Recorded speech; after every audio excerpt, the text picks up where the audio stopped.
Fabakari Fabakari nkato nyale fo Fabakari danso nkato nyale fo ni ne mol be kafiri nyokon ah ngallo nyola ole betiyata hanni alma hanni ma fenken bo ni mol men lafta nyimma ko ilali yebula yama koy ni pati man lafa ma ko ilali right ila right ole moti but mol men lafta ma ko ilali ya yebula yama ko ya bondi kaso mandiya kaso duniya kaso belem kaso belem mandiya kaso mandiya ni yete sindi ni kamo sindi dula killing sanji kili sanji fula complete oh no kaso mandiya UDP jubede UDP hani na mo killing problem soto yalu kati ila moye menke amambetia ibele kallo ala kuoto kama koy so say atel mallo mo la kuoto don labta mo boyo ma koy la atel kapo o mu tanale te mon la me labta ma koy la mu tanale baba ja jube lo kunu baba ja o fengo dube aka kumbolete to ja babulu kay atel be siri gambia ko fengo ko forumo ko ka fo UDP ko le labta ko kelale ilabta kelatene ila ke politiko ko wole imake politiko ko te del be siri de nyaabela imake politiko ko te ima UDP ko map diamo foje menka kasinati iteli kamem fo dro iyabula oda malem Fatih Mohammed iko boysol me ye mo fula me muta dindingo la sayala ko te ye bulalet belot ye bulalet ko bobula nyin keso bobula nyin ko to nyate tamala nyin ko to sino italiano de membije right now dindingo la ko nyin kesu bebe ole kolot so sai dindingo fata nyin lebulu ye muta bi ye bulaleti by bel munati na ye nyinu bula by bel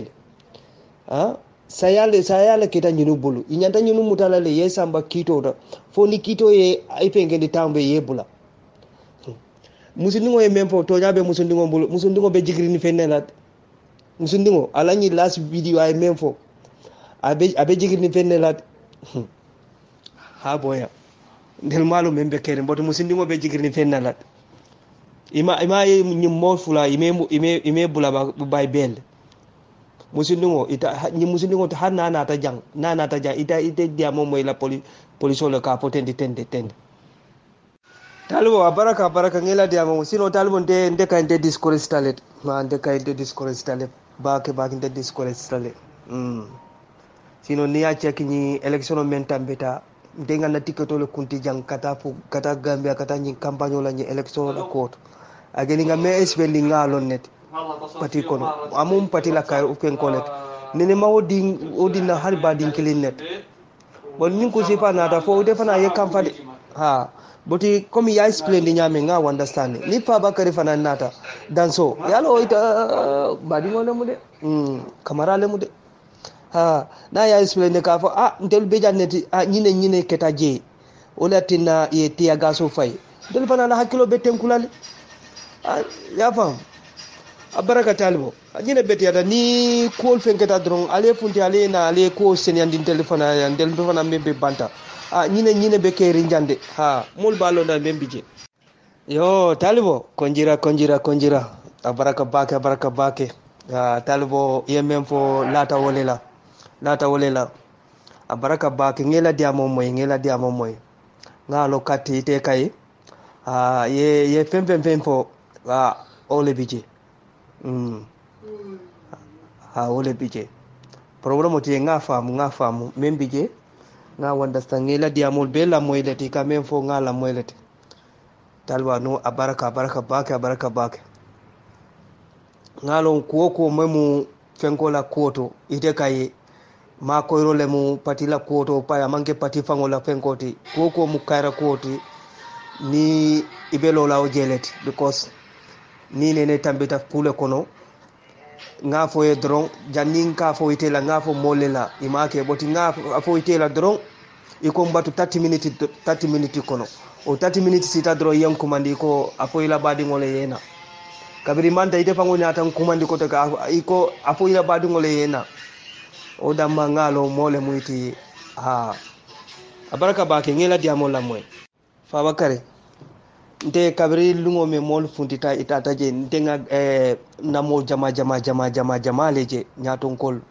men farambe society dia ko ka dia nge beleje itata solidarité itande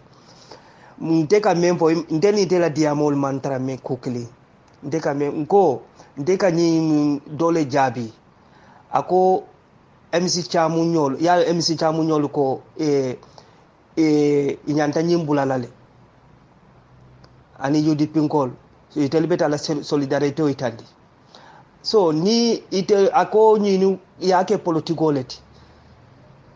yo ndeka jabi ole lanko ni hanni yake politiko ti iye telubula iye solidarité itandi fo nyimboyo ye funti bulo kono na funti ta bulo kono tamo me mole na diamu do fana mpengendi meni nyim fana manke kilinti ndeka wole diamu imena diamu la moy you know tonya Babakari ni ndel be mu Gambia no le nde mantara Gambia de bot nte kata Gambia mantara Gambia bot every day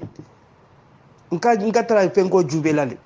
UDP ngo hal mo clear problème o soto ikaje mol bele ka funti katallo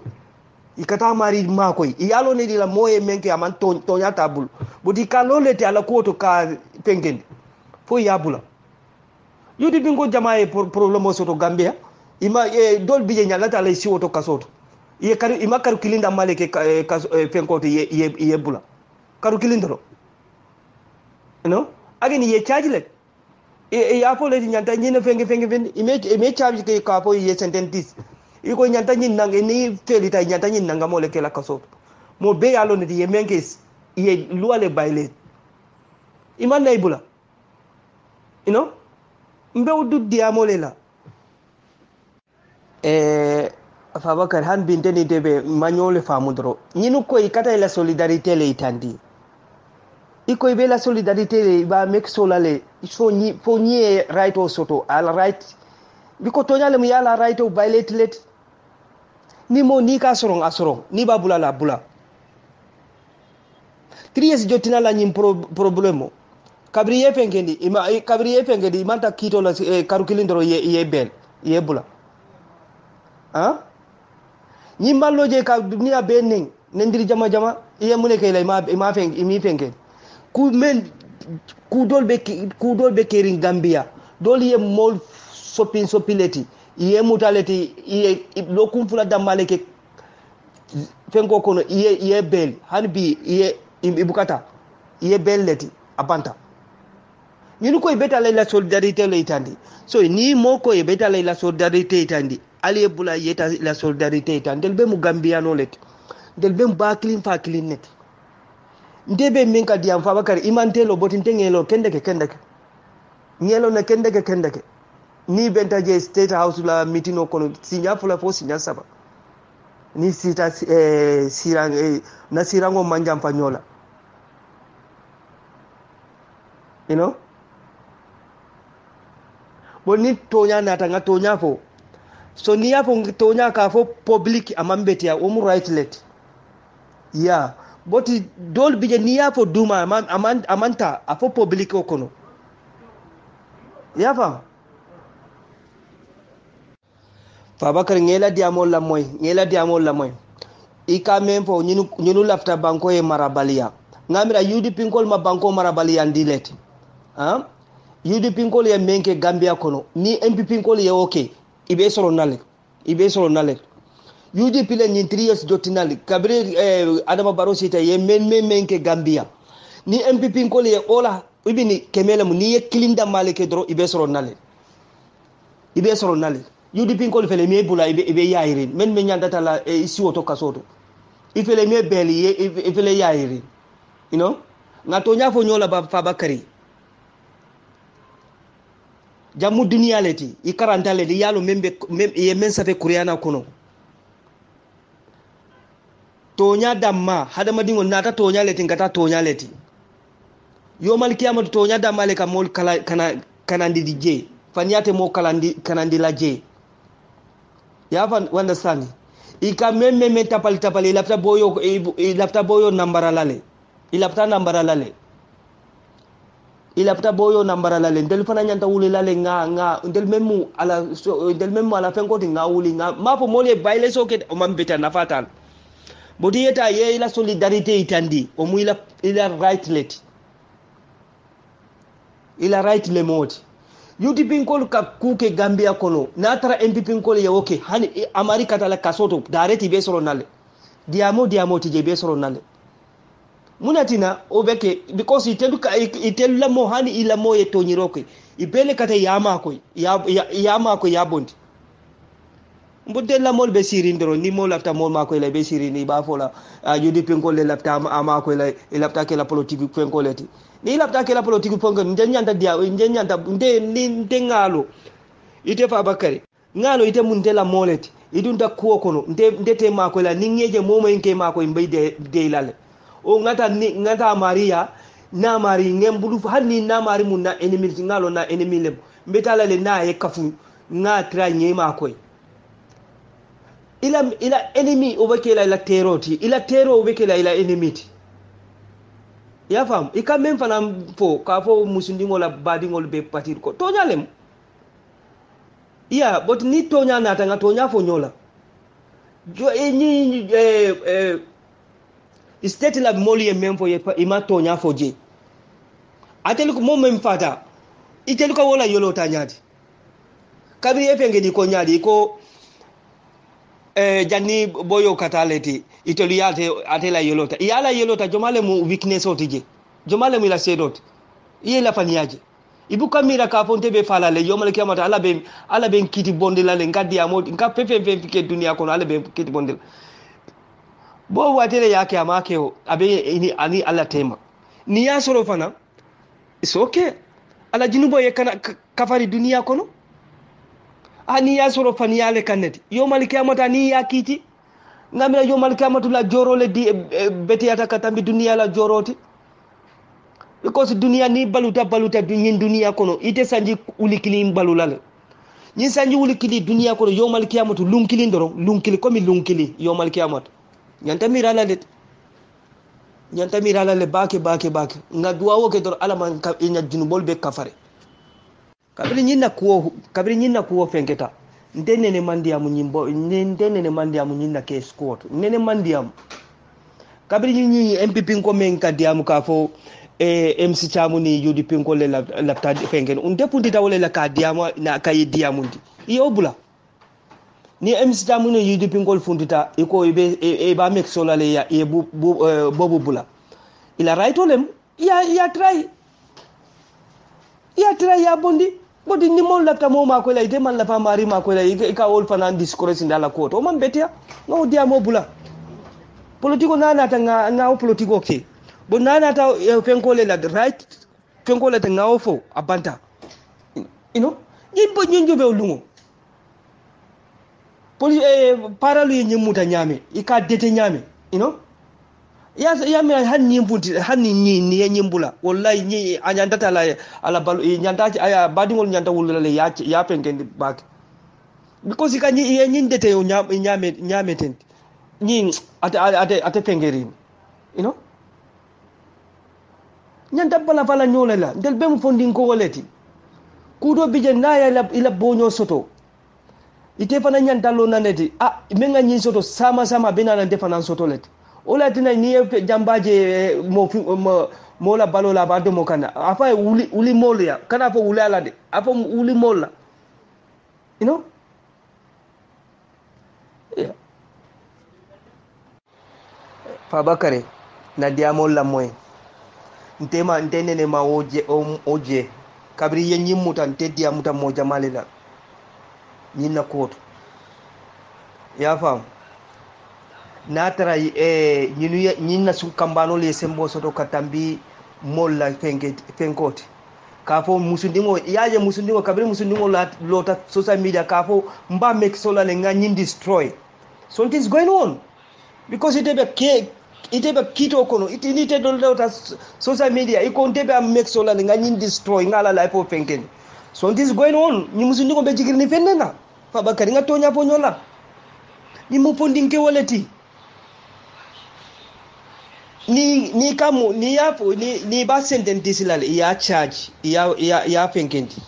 okay ni ba bula la ya bula wala be ja mol be diamula wala la mol man la diamu ko mi penkote de mol be diamula wala la ya charge o ya bula sanji fula complete you know it's too much you know dindingo man prix pour mu nekk daal pour dool mool man mooy kuukee Gambia men tambita woti itata koti mi bula iye belle bo nyina ko han bi ma bel to jale han ni rep kes akulata nyaawo ma beli ma pengen ale lo yalu yel fenkol jojo yettiling ye kito kuntini motema o jojo fana mu right o sodo ka fo ndela driver man nante kamba ndete tala kito kundi again ateka salary letter tika salary mendi ala muna tina atapo la ye kabira la driver manta kama lungo me manta court anyanda o kodo minus na ala salary kono leta ya murundi you know telefona tonya ko ndel be mu support MPP la support walati yeah but tonya nana ta ngatonya fo nyola doro abanta ni manke fen koti nyo fasarote de luala karo kay nyo fasarote de but ya itandi mola defana mbe ko malete o beti atale mbay faale ntel bele tibabu du kelet ntel bele ya kelen ntel be ya lo ne membije tibabu du ni ke son neti ite taray dite ni la doron ka fo ite be irmaini neti sanji fula o mantra tibabu du ni e momuta doron ike sambale na ngamra 70 something hawales iye samba kotu lebe charge lale bodi teta like ke samba ke na ke samba sinya tan saba ni saba ite kata kotu leti yena no kotu ke soron neti ite mari fana yena appeal kotek yena appeal o be ka keleti ni kotu ye strong ya appeal ni ina te soron kotek ya appeal kotek o be ke ka keti ba do leti ngato nya po nyola kana mol penkendi ila nyindia mu jama mam betia you know mol bele Fabakary la moy ngamem foye yalo nde bay fali dole la wojoki nka wole jabi ole kadiamo ako UDP nkol yake politikoti musichamu ni fenko itele yake politikoti ka la fiko minye funti itele la fenko nka wole jabi ya famu na diamo la moy de ngamem foye de Fabakary ya famu na diamo la moy kendeke ndema fo UDP MPP ko le malafa ko yi MPP ko ni malafa ma ko le ya bula mol me lafta ma ko le yewli bula ya ma ko bay fali ye dole la ojolo ki nka wole jabi ya wanda san ole kadiamu MC chamu ni MPP ko la kuoto nka wole jabi na diamo la moy kendeke janni kata na diamo tra ke kudoti na diamo la moy kendeke Fabakary nka tonya fo Fabakary Danso katonya le fo ni no mol be kafri nyokon ngalo nyola ole betiata hanni ma fenken bo ni mol men lafta nyimma ko lale yebula ya ma koy ni pati man la fa ma ko lale right ila right ole moti but mol men lafta ma ko lale ya yebula ya ma ko ya bondi kaso mandiya kaso dunia kaso bele mamandiya kaso mandiya ni kamo sindi dula killing sanji fula complete oh no kaso mandiya UDP jubede UDP hani na mo killing problem mo soto yalu kati ila moye menke amambetia ibele kallo ala kuoto kama koy so say aden mallo mo la kuoto don labta mo boyo ma koy la adil kapo o mu tanale to mon la me labta ma koy la mu tanale Baba Jah jube kunu Baba Jah la o fengo lube aka kumboleti toja babulu kay adil be siri Gambia ko fengo ko forumo ko ka fo UDP ko le lafta ko kelale ilafta kelatene ila ke politiko ko wole ima ke politiko ko te del be siri de nyaabela ima ke politiko ko te ima UDP ko mab diamo foje menka kasinati iteli kamen fo dro iabula oda malem ni polisol ya fo ka fo ye nyimboy sol memmuta boy fulale memmuta tenti ka fo be bulokon alias jube fo ibe sambala kitola ide sambala igma fo ko ini interpol kadi amuleti yesena bu hanoba gambia hani yesena bu nati nyinde tala dara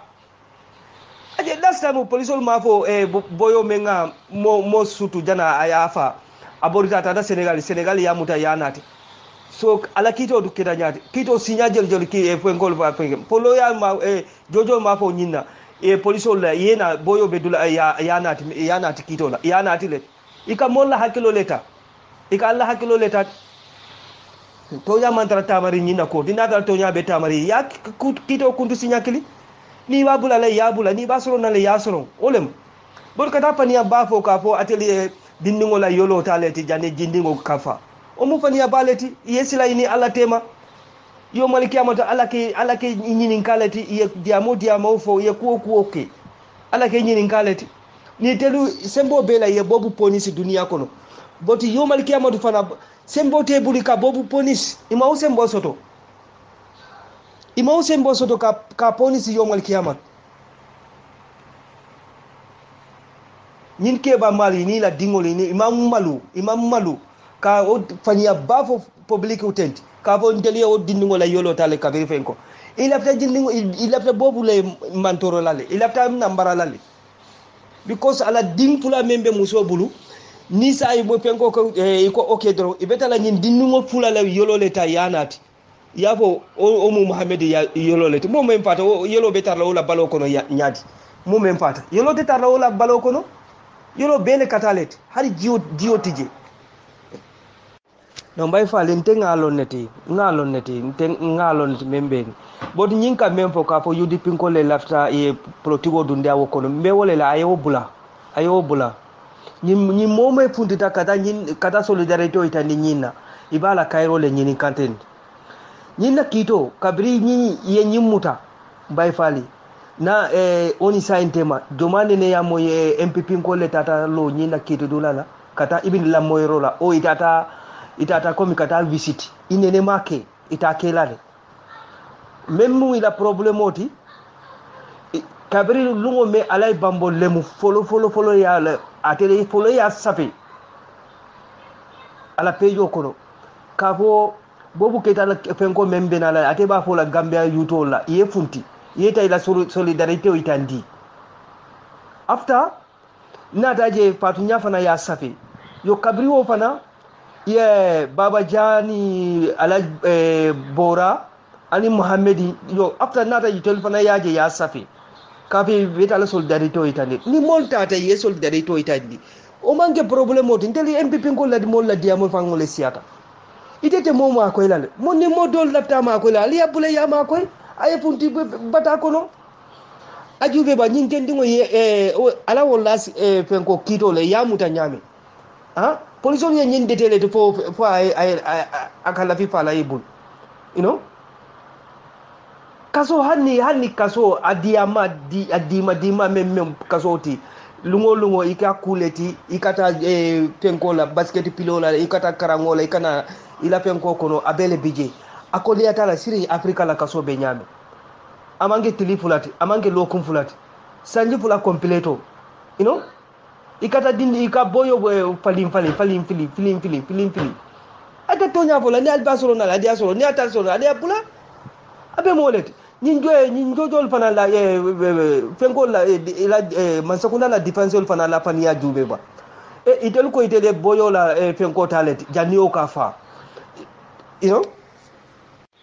bay fale nyinkendengo kamempo UDP afae hani UDP ngol ya samba politiko la karoto right be bulu ibadi ngolemu bobu keta mu gambiano leti hani telu ya samba politiko la karoto itel fana na sawo momenti yala right le sisa bulu so UDP ni wulita itel fana ko fo ya bula to nyabe bulu kai kabri yen soro karu sanji fula jomali nene ya moy MPP ko le tata lo nyina kitidulala ka fo iba solidarité o dilal no kabini nyunu nata men merwe bantala bankol kono nata nde polo yaje alay bambo lemo o folo le ya safe ka fo bob ketala nyin kiteo ibe teacher solo print la le ieta solidarité ok after nata je fenko fana la fenko pejo kono fatunya boti MPP ko hans mo kilim nene man fonti ka fo itel beta la solidarité ni yudi pinko le fonti da isa itel ko iba make sono ye nyimbula right obe bulu kay right obe bulu ni tel man ni MPP man la fi nyimbon e man la fa ma ko lale mon me lefta ma ko ye bula ye ma ko ye mod dandi diamu jamala ila nyin diamu da jama be mune na fala feng itel be jisiri sanji fula o mangi karu fulati o mangi lokum fulati mod be katara kito kan saba nin saba kito akata kito la doman nene yaje ka fo MPP ko le tata represente nyin na fen koto ina mo nene maje posay banko bele la mo le benda kan kilinti ka fo membe tarla banko ko amantara tala ko nga nyanta lora le nga nyimpe ngani ye bula way ye mo le diamo jama bula way radio be yudu bi ko bulu atel ko mo la yolota nyaadi leti alma mo seydal mantra atel bulu yaje hada mani we yesila ala nyala jamu dunia leti you know ila tanjin dundi la problème le kono ni ye nyininga ay ale tonya fodro no mala yolota bodi tete na pania bafo ka we tele o yolota ni ma sekunda sonta because bobu la dimfula le bobu di muso tema o dingol be muso le bulu yeta mo muso e o dingol la yolota yako fenkolem o Mohamed men pata ala yelo le mot ya be mu politiko le ila tanyin kambano nambara la let so UDP ngoli ya wole je ani akafo MC tamu nyoli ye wole je ila tanyin nambara la le ifundita ilota la koto yutolem hanin mantra particularly bom demu gambia no let politiko tamu no nata let nata let nyanda wole wanda sanya nyokono bodi be sirin foru mo kono ka diamo atete mo ma ko lal ate mol me lapta ma ko la te ul fanam bulal ka ya ma ko what is that tonya be UDP ngol bulu kay ya ma ko ni afundi di next election no mole campagne UDP yesi abanta ne yalo tonya adiminta le bake botunga tonya fo nyola dron ni be MPP kono alo dron ibe MPP kono iba support lale tonya kay momo lefta dula mena po ya support but kana mira o nintenga problemo soto mo bena la ka ma koy har mo kilite ma koy lale mo kili po ila badi ngol daro o ye lola koto sino mo be ya lo Boubacar Keita be nyame ni MPP kono itelle lota baro fen ko ka afenken ala best friend no fele according to news mon men fundita iko ala best friend all na ala muso ala ni ex wife ka funti you know yalo also sai mon men ni itela wife be funti la ole ite dundi problem est ce que Omaru be itela fenko fengendela ka fo ite funti fenko kono kaso koto ate sonna so ole mukoti akla tolem momo ika MPP support ya support la fenko tidron boti ani hakla to fana akla tolem de because lungo ye problème so do ite ma koy lan ma koy ro kay ite ma koy lan ibe fili lale ya ole mu la problème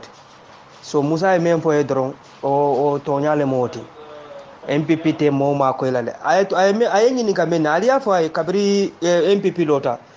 kabri mo jomani problème so to ya ma koy